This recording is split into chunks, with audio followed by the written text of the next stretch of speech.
Welcome to another edition of Journey of Hope. Stories of people, real people, on the journey of life. People encountering tragic accidents, traumatic injuries, and different challenges along the way. Our special guests today are Ann and Scott Wilcox from Morro Bay, California. Scott and Ann, it's good to have you here. Thank you. We've got people from around the world that are watching, but we want to learn a little bit about your background. Where are you from? I grew up in Michigan in Grand Rapids, stayed there until age 24 when I'd graduated from college, and I got tired of the Michigan weather, decided I needed to go somewhere where it was warmer, so I applied for and was hired for a job in Laverne, California, Southern California, and came out here in 1979, and I was here ever since. Okay, what did you take in school? I majored in trade technical education with a major in automotive technology, and I came out and was an automotive instructor at both the high school and community college levels for 31 years. For 31 years of education, okay. Ann, what about you? Where are you from? I'm born and raised California, Pasadena, California. All right, and did you have any schooling there? Yep, did all my schooling here. I originally was a floral designer for about 20 years and then met Scott, and when I met Scott, he said, "You want to do that for the rest of your life?" And I said, probably not. So I went back to school, got a teaching credential, and then taught elementary school for 17 years. Okay, where'd you guys meet? A student of mine at the high school worked at a flower shop that Ann worked at as a manager, and he said, "There's this lady at the flower shop that I need to introduce you to." His girlfriend also was employed at that flower shop, so they set the two of us up on a date. This is one of your students? This is one of my students. Arranged a date with her, and Yep. Where'd you go on your first date? She thought we were going hiking. I said we're going rappelling. We went out and did some rappelling on some rocks out by Wrightwood, California. On your first date? I said, "What's that?" Yeah, I was going to say, did you know anything about rappelling? No, nothing. No kidding. Where'd you go? We went out to the Mormon Rocks out by Wrightwood, California, and spent the day out there rappelling. Ann thought we were going to go for a hike until I hooked her to a rope and said, "You're going to go down the side of this big hill." Oh, man. He put the trust to you right away, but it must have worked somehow. You know, he never let go of the rope. He's been No. had you ever since. Yep. Okay, well, tell us what's been happening in your life, because you've had a fascinating journey. First of all, how has your health been, Ann? My health's been good. Has it all Praise along? God. Yep, No, it's been good. Praise God is right. I mean, everything is going well so far. Yeah. All right. So tell us about you and your journey. You first of all, you were a teacher where? The last... I was a teacher at Bonita High School in Laverne, California for 31 years. Same high school, same classroom, my entire career. 31 years. You were part Yep. of the establishment then. I was, yeah. Wow. Enjoyed my job a lot. Never had any health issues at all. I had 250 sick days stored up when I retired. Never missed a day of work. 200, you almost had a year, 256 days. Teachers are 186 days a year. I had 1.5 years of sick days, never used. Never used it. So healthy all of your life then. Until I retired. And when you retired. So what happened when you retired? Well, when we retired in June of 2010, we sold our house in Southern California and moved to a second home we had up in Morro Bay, California on the coast. So you were living down here somewhere? Where were you at? We were living in Claremont, California, Okay. about 30 miles east of here of Loma. Okay. So we sold that house, moved up by the ocean where it was cooler, and proceeded to go to a new doctor because we had different medical coverage at that point. And first thing the doctor did during the physical was listen to my heart. And he said, "How long has your heart been out of rhythm?" And I said, "It's never been out of rhythm." This was within 2 weeks of my retirement. 2 weeks after you retired, you're going for just a general physical and kind of tapping things off and biting off and Exactly. start a new chapter in your life. Exactly. And he said, "How long have you had this irregularity?" And I said, "I've never had it before." Well, I had it then. Okay, so what was going on? Well, I had atrial fibrillation, which is an irregular heartbeat. Not a life-threatening. Did he think you'd had it for quite a while? No, because medical record-wise, Kaiser had done physicals on me every year. There was no evidence of me ever having had it before. So Maybe- it's after retirement, maybe the something stress started of up. retirement, Yeah, yes. 31 years, now That's you're not right. going back to work. Nothing A to little do. bit of unusual stress there. Yeah, I think God had some plans for me. He wanted me to keep occupied for those first Right. couple of years. So what did he do? I mean, what were their suggestions? Well, the suggestion from the regular primary care doctor was to send me to a cardiologist, which he did locally up in San Luis, again about 5 hours north of here. And so the San Luis cardiologist said, "We'll put you on some medications." And so they put me on several heart medications to try to slow the heart down, make the rhythm better. And usually the medication like that, for most people, Usually that's, it'll yes. take effect. Sometimes it takes a few weeks or so. Yeah. They put you on several. You mean several at the same time, or one? No, they after? put me on one, and I had some pretty severe adverse reactions to the first one. In fact, I was having some chest pains and some numbness in my arms, and the cardiologist said, no, it can't be the medication. He said, I give this much, 3 times this much to ladies in their 70s. It can't be the medication. I said, it's the medication. He said, no, I think we need to double it. There's something else. So he's going to double the medication. So he doubled it on about a Wednesday, and on Friday I was in the emergency room at the hospital in San Luis. Thought I was having a heart attack, thought I was having a stroke, both at the same time. They couldn't find anything wrong. I said, are you having chest pains at this point? Exactly. Severe chest pains. Never had any of this before. But, in fact, a month. Weren't they monitoring you? I mean, did they, when you go in? Yeah, when I went in, but no, they weren't monitoring me while I was at home taking this medication. And I was in good shape. A month before that, we'd been at Mammoth, California. We'd hiked 30 miles at altitude. I mean, I was in good shape. I worked out my entire life, and suddenly they put me on a medication, and I've got these side effects. So he said, you're feeling rotten, exactly. to say the least. Okay. So he doubled it. I was in the hospital in the emergency room, I think, on a Friday, and again on a Sunday. You mean after they doubled it, you really knocked you for the within loop? 3 days, exactly. You're at the ER, and they put you in the hospital. And what are they doing? They did some tests and said, we're not sure what it is. You're not having a heart attack. You're not having a stroke. And 3 days later, it got so bad, I was back again. And so then the doctor decided he'd try me on a second medication. So I took the second heart medication and took one and called them up and said, this is worse than the other one. And they said, maybe you need to go to the emergency. What are you doing right now? I said, I'm at the gym working out. She said, well, maybe you need to go home and come to the hospital. Well, I said, this will be the last one of these I take. So then they tried a third one, and the third one really worked reasonably well. But to stabilize your heart. To stabilize the heart, yeah. Didn't cure the problem, just kind of stabilized my heart. So at that point in time, by February of the next year, it'd been about 7 months. After retirement. Exactly, not even at the end of my first school year of retirement. I decided we need to do something surgically. There's a procedure called a heart ablation that can be done, and so I went in to see read about it and did some research on it. Saw the cardiologist. I said, I think we need to do some surgery. He said, I agree. He said, I'll send you in for a referral. But our HMO up in Central California doesn't include anything down here as part of their treatment network. So the electrophysiologist they recommended was out in the valley, Fresno or Visalia. Very inexperienced man, and I said, I don't want him working on my heart. And so then they sent me another name of another gentleman, Dr. Nemini. Never heard of the guy before. He was at a place called White Memorial Hospital. Ah, yes, one of our hospitals. It seemed like the Adventists were going to start helping Mr. Wilcox out. And so we went down to see Dr. Nemini after a trip down to Florida and got back and saw him. I was down visiting my mother like I do every year in the spring. And she's in Florida.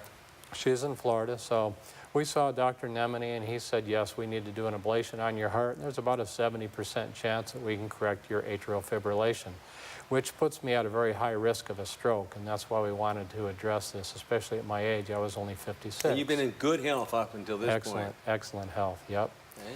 And so in March, I go down to White Memorial, and Dr. Nemini does the procedure on me and burns the nerves in my heart and releases me from the hospital the next day, and my heart's back in rhythm. And when I got home, I began to experience chest pains. Thought I was having some heart attack issues or who knew what, and the next morning I was back in the emergency room at White Memorial, and they readmitted me to the hospital, kept me there for 2 more days, and they said, you were our worst case scenario after an ablation. Really? This is the beginning of my odyssey of being in the worst case scenario. You're in the 1%, huh? I'm in the 1%. Really? Yep. And this is just the first time? This was just the first time. So he said, there's nothing we can do for about 6 months. We need to let your heart heal and see what it's going to do. But it became obvious within a couple of months that it was getting worse. I then began to develop some tachycardia symptoms. I'd go to the gym. My heart would be running 137 beats per minute before I even stepped on a treadmill. Before you started working out? Yeah, it would run up as high as 180 to 200 beats per minute. And so by August of that same year, Dr. Nemini says, we need to do another ablation on you. He says, we need to do a little touch-up. And I said, you make me feel like a used car. Touch-up, huh? He says, no. He says, it'll be real simple. He says, I can correct your problem. Well, that's better than an extreme makeover. That's right. That's right. So I went back in again in August, 5 months after the first ablation, after having had so many problems. Dr. Nemeny, again at White Memorial, did the surgery on me. I've been in normal sinus rhythm ever since. Oh, that's wonderful news, but it took a long time. It And they did. did tell you that it was the worst case scenario that you ever had. Absolutely, And yeah. on some other occasions, you found out you were in the small 1%, the way you're Absolutely. reacting. Yep. Okay, but you've been really up until this point, you've been healthy and No hiking problem. and climbing and Exactly. swimming and doing all kinds of active sports and never having any problem. Never had a What are problem. you thinking about when all of a sudden your husband, all these kind of problems going through, looks like we're going to have a heart attack? Well, how are you I relating was to just this? saying, praise God, that we were retired. I couldn't imagine going through all of this and still having to try to work and have that pressure. Now, had you being already on. retired? We both retired at the same Both time. retired at the same time. Okay, so then this is your first year of retirement. This is my first year of retirement, so in August, which was the end of my first year of retirement, I go in, Dr. Nemeny does this second ablation, and I was their best case scenario. I went back into normal rhythm, had no side effects, got out of the hospital the next day. Everything was perfect. They kept me on anticoagulants, on Coumadin until November to make sure everything was okay. So in November of 2011, this is 1 year after I retire, he says, "You've got less than a 1% chance of going out of rhythm. I'm going to take you off Coumadin. You're going to be fine." And indeed, I've been ever since. Wow, that's praise the So Lord. in January of 2012, I go into my primary care doctor and I get a physical, and I said, "Dr. Vaughn," I says, "don't tell me anything bad. You've made this last year of my life a real miserable one." I said, "It's been all your fault." Stay away from the doctors, huh? He says, "Oh, we won't find anything wrong." So I get my normal physical, blood test, and so on, and he calls me up about a week later and he says, "Your PSA is elevated, 8.6 to be exact, and 0 to 4 is considered normal." I didn't know much about PSAs at that point in time. He says, "We need to do some more testing," and they did. And it kind of pointed towards the fact that I might have prostate cancer. This is 3 months after my heart gets straightened out. And still with just short of a year of retirement. This Wow, is now what a in my start. What a way to second get year. started. Yep. 31 years in work and no problems. I know, and I'm 1 year in thinking- retirement and everything's falling apart. Yep. So what did they finally find? Well, they sent me to the urologist. The urologist did a biopsy, confirmed that I had prostate cancer. Right I there, the first time. had a Gleason 6, Gleason 7, which is a moderately aggressive form of prostate cancer. And again, sudden adverse Mr. 1% reactions. He did a biopsy on me, says he's done these on 1,000 different men. Within 4 hours, I was having such severe bleeding and side effects that I was in shock. The ambulance came. You're taking this 1% too far. Yes, the Really? fire truck So- came to Little the bit. house. Severe bleeding. Yep. Did the ambulance come and get you? And the fire truck. The guys I work out with from the gym came, and I'm laying on the floor, and a guy comes in, he says, "Scott, how you doing?" And his name was Scott, and I said, "I don't think I'm doing too well." I said, "I think you better get me to the hospital." So they tried to start an IV, couldn't. My veins had collapsed. My blood pressure was like 65/30. This is from a simple prostate biopsy. You are special. I I'm can see special. that.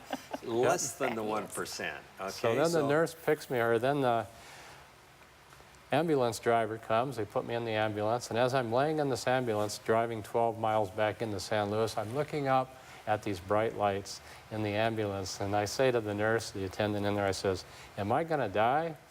She says, "Nobody dies in my ambulance." All right. So I get down into the emergency, and they ended up admitting me into the hospital for a couple days. The doctor came in, and he said, "You know, this is my fault." And I said, "It's not your fault." I said, "It happens." He said, "I've done 1,000 of these." He says, "I've only had this happen twice." He said, "You're Mr. 1%. That's where I got that name from. And then the ambulance driver lady came in, and I said to Ann, I said, "That's the lady I asked if I was going to die." And she says, "I couldn't believe you said that." So the lady came in, she said, "How you doing?" I says, "I'm okay." And Ann says, "Did he really say, is he going to die?" She says, "Yeah, but we always tell everybody, nobody dies in our ambulance because they don't pronounce them dead until they get to the hospital." They don't die. They're pronounced dead after That's they right. leave. She Yep. didn't add that, fortunately. No, she didn't tell me that in the Yeah. hospital. So Okay. I proceed to find out the results, and right away the urologist wants to do surgery. But in doing a little bit of research after the fact, I found surgery may not be my best option. But one of the things I've learned later, and I learned it from you almost immediately when I came to Loma Linda, and that is nobody comes to Loma Linda by accident. That's right. God has his hand in what's going on, and God was using me, I believe, through these circumstances to reach some other folks. And so what happened was we came home, and Ann called a neighbor lady down the street, a 71-year-old lady with no other men in the house, not married, said, Scott's got prostate cancer, and she proceeded to say, I've got a book down here Scott needs to read. And it was a book about prostate cancer You treatment. mean this lady Loma that Linda. wasn't married, no men in the house? Exactly. And she got a book on prostate cancer? Yep, it's the one Bob Marchini wrote that they used to promote the proton program here at Loma Linda. How did she ever find the book, get the book? Apparently she had a friend that had some prostate issues, and she'd said she wanted to read the book, and so she took it home, set it on her bookshelf. And this was Bob Marchini's book, This You was Can Bob Beat Prostate Marchini's Cancer. book. Exactly. Unbelievable. So So- she brought it over to you. Yep, so I read this book. I read it within probably 3-4 hours and told Ann, I said, surgery is not my best bet. I said, I need to find out if I can get admitted down to Loma Linda and get into this program. But we had an HMO, and we're way far away from Loma Linda in terms of our treatment Outside network. the district of Exactly. coverage, right? Yep, but because I had this history of all these severe adverse reactions to both medications and to surgeries, and even procedures like the prostate biopsy, I wrote my own letter of medical necessity, took it into my primary care doctor, said, will you sign this and send it into the insurance company? He said, absolutely. He said, but they're not going to approve you to go down there. He said, they'll tell you that they can do something locally. I said, well, let's send it anyway, and in the meantime, I wrote a 42-page written appeal, and again, off we went to Florida to visit my mother. A year before that, I got the news I was going to White Memorial. Well, we're down in Florida, and I start calling my HMO saying, have you made up your mind? Have you made up your mind? They said, we've got 10 days. We'll let you know. And on the 7th day, they called and said, we've approved you to go outside the treatment network down to Loma Linda. I was the first person To go they outside. ever sent to Loma Linda. Yep. God had his hand over you, no Absolutely. question about it. Absolutely. Didn't know it at the time yet, but he certainly did. So I called from Florida, called Loma Linda, the proton department, and I said, how soon can you get me in? I'm going to be flying into Ontario, which is where we go in and out of, 10 miles from the hospital. I said, I'll be there on February the 28th. How quickly can you get me in? They said, we can get you in 2 days to see Dr. Grover. I said, great, I will be there. So all my records were sent down. I saw Dr. Grover probably on March the 1st-ish, and by March 19th, I was in treatment back down here for 10 weeks. Unbelievable. Yep. So you began treatment. Now, so did you come by yourself or did you come with him? Oh, yeah, I came You with it. came, all right. So Absolutely. what were you, how was your treatment down here? And we're talking about how many years ago now? This was 3 years. I began 3 years ago, probably in 2 days. It's Okay, been 3 years ago. So you come down here, and did you stay in one of our local homes, or did... We had, like I'd said, we'd lived here for a long time, so we had a friend that lived 7 miles away, so he offered his house for us to stay at. And so we stayed there, and I brought my Harley Davidson down. I'd drive it down to treatment every morning at 8 o'clock. I'd leave, I'd be at LA Fitness, I'd work out till noon. This went on for 10 weeks. Every day. 4 days a week, Were yep. you sick while you were here? You know, by the 3rd week, I got some of the typical side effects most men do, and that's urinary frequency, because I was drinking 96 ounces of water a day. That's enough to make anybody frequent. 96. Well, Yep. I would think you could be very frequent And there. then I got some urinary urgency, and that's all I got. I met with Stella, the nutritionist. She monitored my protein intake. I was in good shape coming in. I had absolutely no fatigue. I had absolutely no other side effects, none. So what were you doing? You were working out during this whole time? Don't forget you were supposed to be sick now. Well, I was working out. I painted part of the house for the guy that we were staying at. We rode the motorcycle almost 2,000 miles while we were While you were here? While we were here. Okay, Yep. what were you doing during this time, Ann? Oh, I'd go to the gym and work out with him, and Okay. while he was painting, I'd lay out by the pool. Keeping actively involved. Yep. Did you participate in any of the other programs we had We'd here? go to every Tuesday night potluck, every Wednesday night Drayson Center, at that time, I think it was Thursday, Dr. Carol Davis has proton support group meetings. We would go to every one of those, absolutely. So, yeah, for our listening audience, we have various activities that are part of the healing process. I always tell our patients, the treatments take place in gantry 1, 2, or 3, or the horizontal beam, but healing is a process. And what always sets Loma Linda apart from all of the other proton centers, there's 14 here now in this country. Loma Linda is the very first one. But what separates Loma Linda and the James Slater Proton Treatment Research Center is its emphasis on whole person care, mentally, physically, spiritually, and emotionally. And so we have a lot of different activities structured, and it sounded like you were getting in on those. You got the Tuesday night potluck and the Wednesday educational support group, and occasionally we had some other clinical support groups, and we had a Thursday night restaurant tour. And you were apparently working out on this fitness. We have a Drayson Center that our patients take care of. So this was 3 years ago. So when you came, what was your PSA, just for our listening audience? My PSA at that time was 8.6. Okay, 8.6, a little bit high. Yep. Normal's around 3 to 4. Correct. But when it gets around 4, you need to kind of start watching it. But it was 8.6. Yes. Okay. And now we're 3 years later. What is it now? It's down to 0.6. It's down about 94%. 0.6. Yep, exactly. Okay. So when you left here, you left here 3.5 years ago. Was that the end of your experience here with Loma Linda? No, it wasn't. We got home and immediately went back to the gym, and some of the folks that I work out with said, "You look pretty good." And I said, "Well, how do you expect me to look?" I'd been laying out by the pool at this house and working out, and I said, "Well, we thought your hair was going to be gone, you'd be all fatigued." And they said, "You look better than when you left."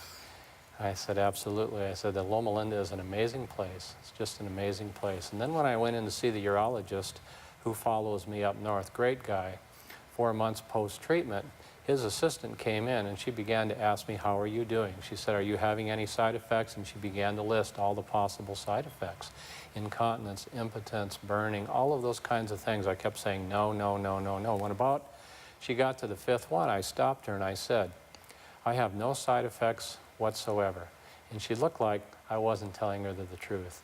And so I asked her this question, and this speaks volumes about the Proton program. I said, "How many of the doctor's patients that have had either surgery or conventional radiation come in to see you 4 months post-treatment and tell you they have no side effects?" She did not even skip a beat. She said none. Wow. And so I knew at that point. And your story is typical of most of the patients that come here, yeah. Absolutely. Minimal or no side effects whatsoever. Absolutely. Okay, so we're talking about 3.5 years ago, but you weren't content just to go home and forget about Loma Linda. What have you been doing? Well, you know, having come to Loma Linda and getting cancer has turned out to be probably one of the best experiences in my life. Okay, I hope the listening audience heard that. Yes. Getting cancer, coming to Loma Linda, is one of the best experiences of your life. And I've heard that from many different people, like almost getting cancer was a blessing. It is. And why do you say that? Well, the experience at Loma Linda and what God was planning to use me for through this experience has turned out to be one of the best experiences in my life. And about 6 months after my treatment ended, I contacted Deb Hickey at the Brotherhood of the Balloon, which is a proton support organization that supports Loma Linda quite heavily. And I'd said, "Deb, I want to get on your reference list. I want to try to help some other men to learn about Loma Linda, because less than 1% of all prostate patients are treated with protons nationwide." Right. And so at 6 months, she said, "Yeah, I'll put you on our list." And I also contacted you, and you put me on the reference list here. So I was on 2 reference lists. In addition to that, I go to the local prostate cancer support group meetings up there in San Luis and bring Loma Linda literature and DVDs every time I come. Well, God was going to use me. I didn't know it at that point in time, but some people have even called it a ministry at this point, because I seem to get calls now anywhere from once a week to several times a month from all over the United States. That's I've met men at this local prostate cancer group. One guy came to the meeting, was sitting next to me. Another fellow was sitting on the other side of him who I'd referred to Loma Linda. He was going to go down and start within a month. I'd met him at the meeting. This gentleman sitting between us had a yellow tablet with a bunch of questions on it. As we go through the group, this gentleman in your seat begins to tell his story. And this gentleman said, "I came here tonight because I wanted to learn about Loma Linda and proton beam therapy." And the gentleman that runs the meeting that was sitting next to me says, "Then you need to listen to Scott's story." They've gotten to know me real well up there in the San Luis area.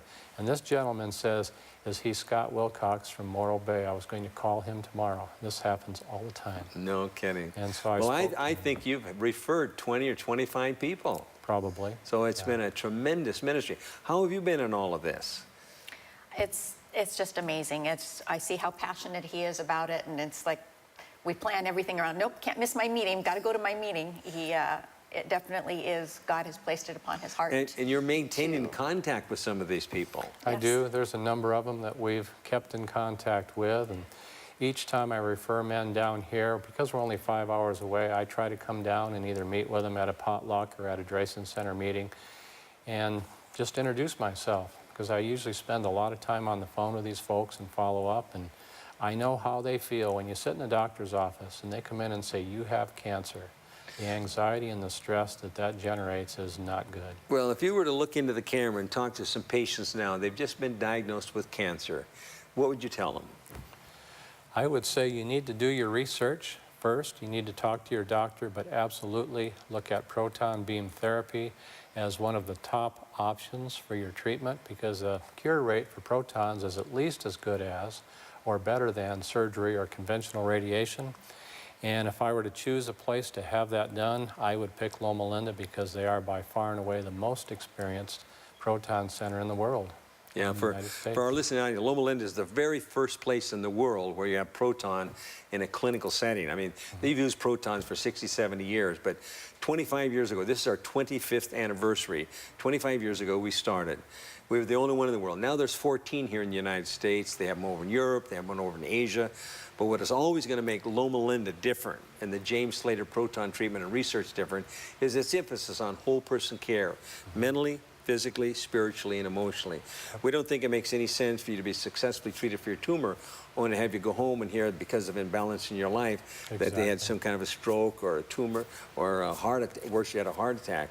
You know, living in a nursing home in the last few years of your life, that's not what it's all about. Yep. Quality of life, and that's what Loma Linda is all about, making man whole.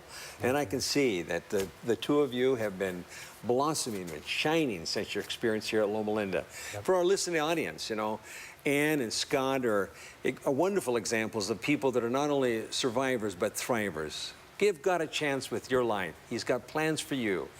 Look to him now.